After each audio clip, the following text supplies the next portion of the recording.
வணக்கம். அன்பும் அமைதியும் அருளும் வலிமையும் வளமையும் வாழ்வும் நேர்மையும் உண்மையும் புகழும் உங்களுக்கு உண்டாயிருக்கும்படியாக வாழ்த்தி, ஆண்டவரும் மீட்பருமாயிருக்கிற தேவனுடைய திருப்பெயராலே இந்த வார ஞாயிறு சிந்தனைக்காக உங்களை அன்போடு அழைக்கிறேன்.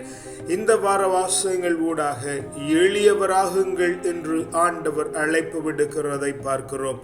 முதல் வாசகத்தின் வழியாக யார் எளியவர்கள் என்கிற காரியத்தையும், திருப்பாடல் வழியாக இந்த எளியவருடைய செயல்பாடு எப்படி இருக்கும் என்கிற காரியத்தையும், இரண்டாவது வாசகத்தின் வழியாக ஏன் ஆண்டவர் இந்த எளியவர்களை தெரிந்தெடுக்கிறார் என்கிற காரியத்தையும், நற்செய்தி வாசகத்தின் ஊடாக இப்படி எளியவர்களாய் இருக்கிறவர்கள் எப்படி பேறு பெற்றவர்களாய் மாறுகிறார்கள் என்கிற காரியத்தை குறித்து நாம் தியானம் பண்ணுகிறோம்.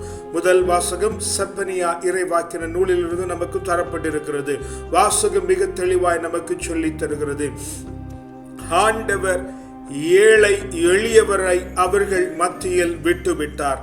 இந்த வாக்குத்தத்தங்களுக்கு முன்பதாக நாம் பார்க்கிற காரியம், எப்படி ஆண்டவர் வேற்று நாட்டினரை, அந்நிய ஜனங்களை அருவருக்கிறார் என்கிறதனையும், இஸ்ராயல் நாட்டிலே உயர்குடி என கருதப்படுகிற ஜனங்களை ஆண்டவர் எப்படி துரத்தி அடிக்கிறார் என்கிறதையும், விட்டு வைத்த ஜனங்களை நோக்கி ஆண்டவர் உரைக்கிற இறைவாக்குத்தான் நாம் வாசிக்கிற பகுதி. ஆக நாம் பார்க்கிற காரியம், இந்த ஏழை எளியவர்கள் ஆண்டவரின் கட்டளைகளை கடைபிடித்து அவரை தேடுகிறவர்களாய் இருக்கிறார்கள். எளியவர்கள் என்பவர்கள் உங்களுடைய பார்வைக்கும் என்னுடைய பார்வைக்கும் எளியவனாய் ஏழ்மையாய் இருக்கிறதை ஆண்டவர் அங்கே பேசவில்லை. ஆண்டவர் அவருடைய பார்வையில் எளியவர் யார், ஏழை யார் என்கிறதனை பேசுகிறார். இவர்கள் ஆண்டவருடைய கட்டளையை கடைபிடித்து அவரை எல்லாவற்றிலும் தேடுகிறவர்களாய் இருக்கிறார்கள். இவர்கள் எப்படி இருப்பார்கள் என்கிறதனை இரண்டாம் பகுதி சொல்லி தருகிறது. நேர்மையை நாடி மனத்தாழ்மையை தேடுவார்கள். இவர்கள் செய்கிறது எல்லாம் நேர்மை உண்டாயிருக்கும். அவர்கள் தாழ்மையானதை தேடிக்கொண்டிருப்பார்கள், மனத்தாழ்மையுடையவர்களாய் இருப்பார்கள். இவருடைய நம்பிக்கை ஆண்டவரில் இருக்கும், மனுஷரிடத்தில் இருக்கிறது இல்லை. அதனாலே இவர்கள் கொடுமை யாருக்கும் செய்ய மாட்டார்கள். ஒரு காலத்திலும் வஞ்சகம் பேசவே மாட்டார்கள். இவர்கள் அச்சமின்றி இளைப்பாறுவார்கள் என்கிற காரியத்தை நாம் முதல் வாசகத்தில் இறைவாக்கினர் வாயிலாக கற்றுக்கொள்ளுகிறோம். நாம் எளியவர்கள் என்று அடைக்கப்பட வேண்டும் என்று சொன்னால் நாம் இந்த காரியங்களை கொண்டிருக்க வேண்டும்.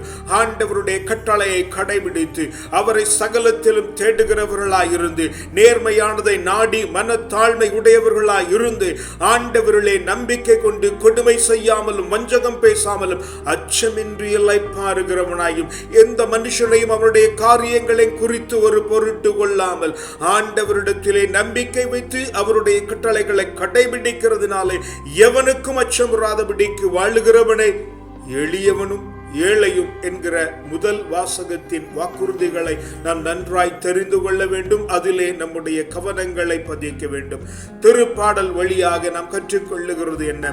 இப்படி ஏழை எளியவர்கள் என்று அழைக்கப்படுகிறவர்கள் அவருடைய செயல்பாடு எப்படி இருக்கும் என்று நாம் பார்க்கிறோம். அவர்கள் நீதியை நிலைநாட்டுகிறதிலே மிகுந்த அக்கறையுடையவர்களாய் இருப்பார்கள்.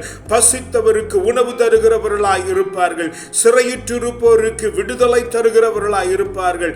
கண் பார்வையற்றால் அவனுக்கு பார்வையும், எவன் தாழ்ந்திருக்கிறானோ அவனை உயர்த்துகிறவனாயும், அன்பு இல்லாத இடங்களிலே அன்பு செலுத்துகிறவனாயும், அந்நிய தேசத்தில் வந்து இத்தேசத்தில் தங்குகிறவனையும், அந்நியன் என்று அழைக்கப்படுகிறவனுக்கு பாதுகாப்பு உடையவனாகவும், அவன் சகலருக்கும் ஆதரவு தருகிறவனாகவும், பொல்லாருடைய வழிகளை எப்படியெல்லாம் கவிழ்க்கலாம் என்று ஆலோசனை செய்து கடவுளுடைய ஆட்சியை நிலைநிறுத்துகிறவனாக அவன் காணப்படுவான் என்கிற சங்கதியை நாம் திருப்பாடல் வழியாக கற்றுக்கொள்கிறோம். இவருடைய செயல்பாடெல்லாம் இப்படித்தான் இருக்கும். இவர்களைத்தான் ஆண்டவர் எளியவர் ஏழை என்று சொல்லுகிறாரே அல்லாதபடிக்கு இந்த உலகத்தின் பார்வைக்கான ஏழை எளியவர் அல்ல என்கிறதனை நீ நன்றாய் உணர்ந்து கொள்ள வேண்டும். இங்கே பசியா இருக்கிறதும் பட்டினி கிடக்கிறதும் அவர்களுக்கு உதவி செய்கிறது என்று வறுமையினால் சோம்பேறித்தனத்தினால் அல்ல, அவன் தனக்குரிய பிடிமானத்திலே தங்கி இருக்கிறதினாலே, அவன் தன்னுடைய நிலைப்பாட்டிலே நிறைவேறி இருக்கிறதினாலே, அவன் கடவுளுக்கு பயந்து அவருடைய கட்டளைகளை கடைபிடித்து அவரை சகலத்திலும் தேடுகிறவனாய் இருக்கிறதினாலே, அனைத்தையும் கடந்திருக்கிற கடவுள் ஆட்சி செய்ய வேண்டும் என்று நினைக்கிறதினாலே அதனாலே அவன் பசித்திருக்கிறான், சிறைப்பட்டிருக்கிறான், தனிமைப்பட்டிருக்கிறான், ஒதுக்கப்பட்டிருக்கிறான், தாழ்த்தப்பட்டிருக்கிறான், ஒடுக்கப்பட்டிருக்கிறான். அவர்களுக்கு உதவி செய்கிறவர்களே ஏழைகளும் எளியவர்களும் என்று ஆண்டவர் உரைக்கிறதை பார்க்கிறோம். அதனால் தான் ஆண்டவர் அவர்களை தெரிந்தெடுத்தார் என்கிற காரியத்தை நாம் 2வது வாசகத்திலே பவுல் கொரிந்தியருக்கு எழுதுகிற பகுதியில் பார்த்துக் கொள்ளுகிறோம். ஆண்டவர் இந்த உலகத்தில் ஞானம் என கருதப்பட்டதையும், இந்த உலகத்தால் வலியவர் என கருதப்பட்டவர்களையும், இந்த உலகத்திலே உயர்குடி என அழைக்கப்பட்டவர்களையும் ஆண்டவர் தெளிவாக தள்ளிவிடுகிறார். ஆனால் இந்த உலகம் மடமை என கருதியதை ஆண்டவர் தெரிந்தெடுக்கிறார். இந்த உலகம் வலிமையற்றது என்று எதை சொல்லுகிறதோ அதை ஆண்டவர் தெரிந்தெடுக்கிறார். இந்த உலகம் எது தாழ்வானது என்று கருதுகிறதோ அதை ஆண்டவர் பிடித்தெடுக்கிறார். இந்த உலகம் எது இகழ்வுக்கு உரியது என்று கருதுகிறதோ அதை ஆண்டவர் தெரிந்தெடுக்கிறார். ஏன் ஆண்டவர் தெரிந்தெடுக்கிறார் என்று சொன்னால், இந்த உலகத்தின் பார்வையில் ஆண்டவர் இல்லை. ஆண்டவருடைய பார்வையில் விண்ணரசில் உரியவனே ஆண்டவருக்கு உரியவனாயிருக்கிறான். ஏன் இந்த உலகத்தின் பார்வை, விண்ணரசின் பார்வை? உலகம் என்கிறது ஒருவன் தன்னந்தனியனாய் நின்று இதற்கு எல்லாம் என்னாலே உண்டாயிற்று, இவைகளுக்கெல்லாம் காரணம் நானே, ஆண்டவனும் இல்லை, கடவுளும் இல்லை, இறைவனும் இல்லை, என்னாலே சகலமும் உண்டாயிற்று, நான் இல்லாமல் இங்கே எதுவும் நடக்கிறதில்லை என்று எவன் சிந்திக்க தொடங்குகிறானோ அவன் இந்த உலகத்திற்கு உரியவனாய் இருக்கிறான். ஏனெனில் இந்த உலகத்தின் கொஞ்ச நாட்கள் காணப்படுகிற நாட்களிலும் இவன் தனக்கு தானே தன்னை பெருமைப்படுத்தி தன்னிலே மகிழ்ந்து கொள்ளுகிறான். இல்லை, எல்லோரும் ஆண்டவருக்கு சொந்தமானவர்கள், ஆண்டவரால் உண்டாக்கப்பட்டவர்கள், ஆண்டவரால் அனுப்பப்பட்டவர்கள், ஆண்டவருடைய ஆவியை கொண்டிருக்கிறவர்கள், ஆண்டவருடைய ஆவி தங்கி இருக்கிற ஆலயம் நாம் என்கிற அறிவு எவனுக்கு உண்டாயிருக்கிறதோ அவன் விண்ணரசை சார்ந்தவனாய் இருக்கிறான். இந்த உலகமும் இதில் காணப்படுகிற சின்ன சின்ன வெற்றிகளையும் பெரிதாய் கருதி நான் பெரியவன், நான் உயர்ந்தவன், நான் வலியவன், நான் உயர்ந்த குடிக்காரன், நான் மேல் சாதிக்காரன், என்னை போல படிப்பறிவு உள்ளவன் உண்டா என்று பிரமிப்பு கொண்டு தன்னிடத்திலே பெருமை கொள்ளுகிறவனை ஆண்டவர் தட்டி விடுகிறார் என்கிற காரியத்தை தான் பவுல் கொரிந்தியருக்கு எழுதுகிற இந்த திருமுகத்திலே மிக தெளிவாக சொல்லுகிறார். அவர் சொல்லுகிற பொழுது கிறிஸ்துவின் ஞானத்தை கொண்டிருக்க வேண்டும். கிறிஸ்துவின் ஞானம் என்பது என்ன? கிறிஸ்துவின் ஞானத்தினாலே நாம் மீட்கப்பட வேண்டும். கிறிஸ்துவின் ஞானம் என்பது கிறிஸ்து இயேசு கடவுளோடு இருந்தார். அவர் கடவுளோடு இருந்தும் அவர் கடவுளுக்கு உரியவராய் இருந்தும் அதை ஒரு பொருட்டாக கருதாமல் மனித கோலம் எடுத்து சகல ஜனங்களுக்காகவும் தன்னுடைய உயிரை கொடுக்கிறவராக காணப்பட்டார். அதனாலே கிறிஸ்துவின் அபிஷேகம், அதுதான் கிறிஸ்துவின் ஞானம். எவன் தன் நிலை அறிந்து இந்த உலகத்தின் மேம்பாட்டிற்காக நான் அனுப்பப்பட்டிருக்கிறேன், அதனாலே என்னுடைய வாழ்வும் ஜீவனும் இந்த உலகத்தின் உயர்வுக்காக தரப்பட்டிருக்கிறது, அனைவரும் மீட்கும்படியாக நான் அழைக்கப்பட்டிருக்கிறேன் என்கிற உணர்வு எப்பொழுது ஒருவனுக்குள்ளே உண்டாகிறதோ அவன் அப்பொழுது கிறிஸ்துவாக மாறுகிறான். அப்படி மாறின கிறிஸ்துவின் ஞானத்தை நீ கொண்டிருக்க வேண்டும். அப்படித்தான் நீ வாழ வேண்டும். அதற்காகத்தான் ஆண்டவர் இந்த ஏழைகளையும் எளியவரையும் தெரிந்தெடுத்திருக்கிறார் என்கிற காரியங்களை நாம் நன்றாய் புரிந்து கொள்ள வேண்டும். அப்படி தொடர்ந்து வருகிற நற்செய்தி நமக்கு மிக தெளிவாய் சொல்லித் தருகிறது. ஆண்டவர் மலை மேலே ஏறி மிக பிரபலமான மலை பாடத்தை சொல்லித் தருகிறார், மழை பொழிவை சொல்லித் தருகிறார். காரியங்கள் மிக தெளிவாயிருக்கிறது. ஏழ்மையில் இருக்கிறவர்கள் விண்ணரசு உடையவர்களாய் இருக்கிறார்கள். யாரெல்லாம் மேலே 3 வாசகத்திலும் தரப்பட்ட காரியங்களிலே தெளிவாய் இருக்கிறார்களோ அவர்களுக்கு விண்ணரசு உரியது என்று ஆண்டவர் சொல்லுகிறார். துயருகிற பொழுது நீ பேறு பெறுகிறவனாய் இருக்கிறாய், ஆறுதல் அடைகிறவனாய் இருக்கிறாய். நீ கனிவுடையவனாய் இருக்கிற பொழுது நீ இருக்கிற நாடு உனக்கு சொந்தமாகிறது. நீ நீதியின் வேட்கை கொண்டிருக்கிற பொழுது நீ நிறைவடைகிறாய். நீ இரக்கமுடையவனாய் இருக்கிற பொழுது நீ இரக்கம் பெறுகிறாய். தூயவர் என்று அழைக்கப்படுகிறவர்கள், தங்களுடைய எண்ணங்களிலும் சிந்தனைகளிலும் தூய்மையை கொண்டிருக்கிறவர்கள், கடவுளை காண்கிறவர்களாய் இருக்கிறார்கள். அமைதியை செய்கிறவர்கள், அமைதியை ஏற்படுத்துகிறவர்கள், சமாதானத்திற்கு காரணிகளாய் இருக்கிறவர்கள் கடவுளின் மக்கள் என்று அழைக்கப்படுவர் என்று இயேசு அங்கே சொல்லித் தருகிறதை பார்க்கிறோம். எப்படி சொல்லித் தருகிறார்? அவர் கடைசியாய் முடிக்கிற பொழுது எப்படித்தான் முடிக்கிறார்?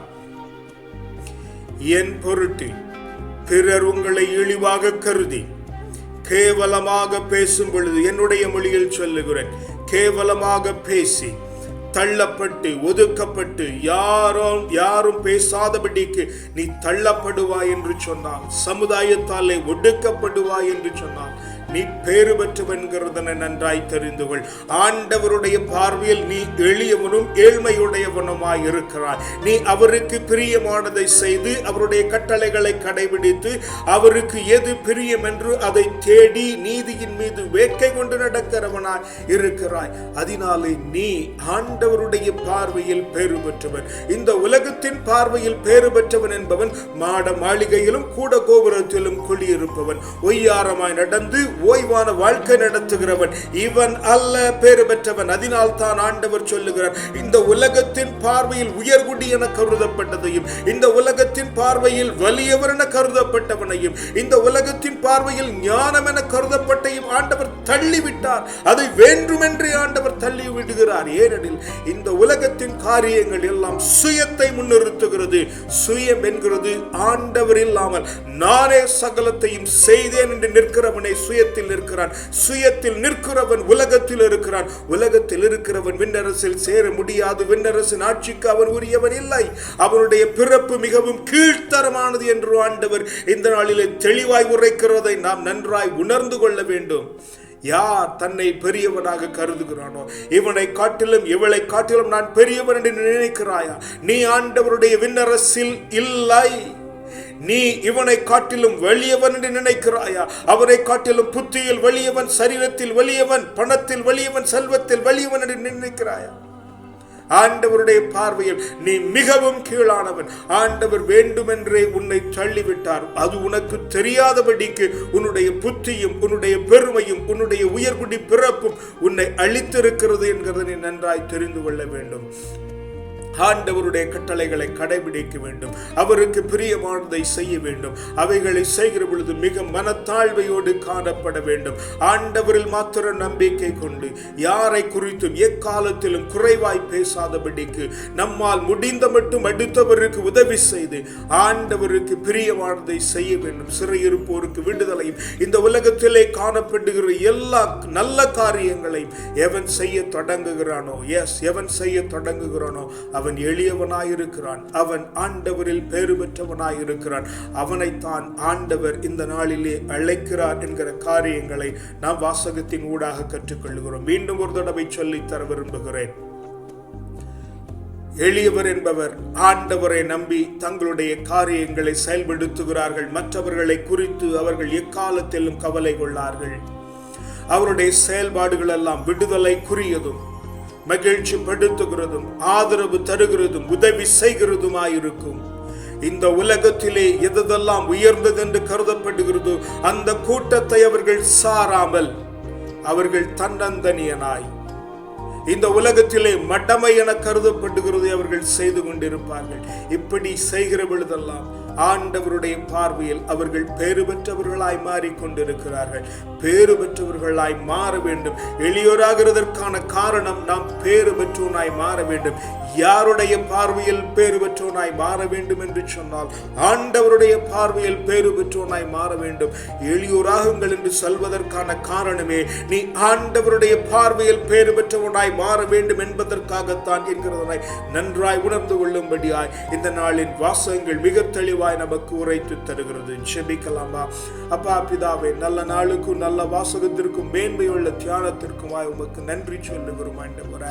தேவரீர் இந்த நாளிலே நாங்கள் வாசகத்திலே வாசித்தபடி ஆண்டவரே உம்மிலே நம்பிக்கை கொண்டு ஆண்டவரே உம்மை தேடுகிறவர்களாய் ஆண்டவரே நாங்கள் வாழ தேவரீர் எங்களுக்கு கிருபை பண்ணுவீராக ஆண்டவரே. அப்பா அடுத்தாரை குடித்து எக்காலத்திலும் நாங்கள் எதையும் பேசாமல் ஆண்டவரே, கொடுமை செய்யாமலும் வஞ்சகம் புரியாமலும் ஆண்டவரே அப்பா உம்மை சார்ந்து இருக்கிற அந்த மேன்மையுள்ள ஞானத்தை நீங்க தாங்கப்பா. பசித்து இருக்கிறவருக்கு உணவும், சிறைப்பட்டு இருக்கிறவருக்கு விடுதலையும், தாழ்த்தப்பட்டு இருக்கிறவர்களுக்கு உயர்வும் ஆண்டவரே. அப்பா, அனாதையும் கைவிடப்பட்டவர்களுக்குமா இருக்கிறவர்களுக்கு ஆதரவும் ஆண்டவரே. அந்நியருக்கு பாதுகாப்பாயும் நாங்கள் இருக்க தேவரின் கிருபை பண்ணுவீராக ஆண்டவரே.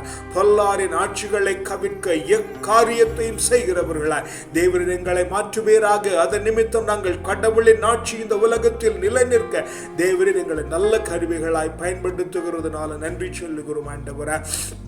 அதனாலே அப்பா, இந்த உலகத்திலே உயர்ந்ததும் வலியதும் உயர்வுடி என கருதப்படுகிறதுமான காரியங்களில் இருந்து தேவரின் எங்களை விலக்கி ஆண்டவரே, உம்முடைய பார்வையில் உயர்வானதும் மேன்மையானதும் மகிமையானதும் உன்னதமான காரியங்களை செய்து நிற்க தேவரின் எங்களுக்கு கிருபை பண்ணும்படியாய் ஜெபிக்கிறோம் ஆண்டவரே. கிறிஸ்துவின் ஞானம் எங்களுக்குள்ளே தங்கி இருக்கும்படியாய் ஜெபிக்கிறோம் ஆண்டவரே. கிறிஸ்து இயேசு இந்த உலகத்திலே வாழ்ந்த நாட்களிலே ஆண்டவரே, நான் பிதாவினிடத்திலிருந்து வந்திருக்கிறேன், வந்த எனக்கு இந்த உலகத்தில் இருக்கிற ஜனங்களை மீட்கும்படியான வல்லமையை ஆண்டவர் தந்திருக்கிறார் என்று சொல்லி செல்லுகிற இடமெல்லாம் நன்மைகளை செய்து, கடவுளுடைய ஊழியர்கள் என்று அழைக்கப்பட்ட பரிசேயருக்கும் சதுசேயருக்கும் ஆட்சியாளருக்கும் எதிராக எழும்பி நின்றது போல ஆண்டவரே, அநியாயத்திற்கு எழும்பி நிற்கிற பிள்ளைகளா நெருங்களை மாற்றி விடுகிறதுனால நன்றி சொல்லுகிறோம். அதனாலே ஆண்டவரே, நாங்கள் தூயவர்கள் என காணப்பட்டு ஆண்டவரே, விண்ணரசுக்கு உரியவர்களாய் மாறும் ஆண்டவரே, பரிசுத்தர்கள் என காணப்பட்டு ஆண்டவரே, உமக்கு பிரியமானதை செய்ய ஆண்டவரே. எஸ் லார்ட், இந்த உலகத்திலே ஆண்டவரே துயரற்றும் அப்பா இரக்கம் காண்பித்தும் ஆண்டவரே, உமக்கு பிரியமான வாழ்க்கை நடத்த தேவரின் எங்களுக்கு கிருபை பண்ணுவீராக. அதனாலே எங்களுடைய வாழ்வுடைய பார்வையில பேறு பெற்றதாய் விளங்க தேவரின் எங்களுக்கு கிருபை பண்ணுகிறதுனால நன்றி. எங்களுடைய எல்லா இயலாமைகளையும் உம்முடைய கரத்துல தருகிறோம் ஆண்டவர். உமக்கு நன்றாய் தெரியும் எங்களுடைய இயலாமைகள் எல்லாம் உம்முடைய கரத்துல ஒப்பு கொடுக்கிற நீங்க முற்றிலுமாய் பொறுப்பெடுத்துக் கொள்ளுங்க. எங்களை வணைந்து கொள்ளுங்க. உமக்கு பிரியமாய் உம்மை போல மாத்திரம் மாற்றுங்கப்பா. துதி கன மகிமெல்லாம் ஒருவருக்கே செலுத்துகிறோம். வல்லமைப்பருடைய நாமத்தினால ஜெபிக்கிறோம் ஜீவனுள்ள நல்ல பிதாவே, ஆமென். கர்த்தர் உங்களை ஆசீர்வதிப்பாராக. சமாதானம்.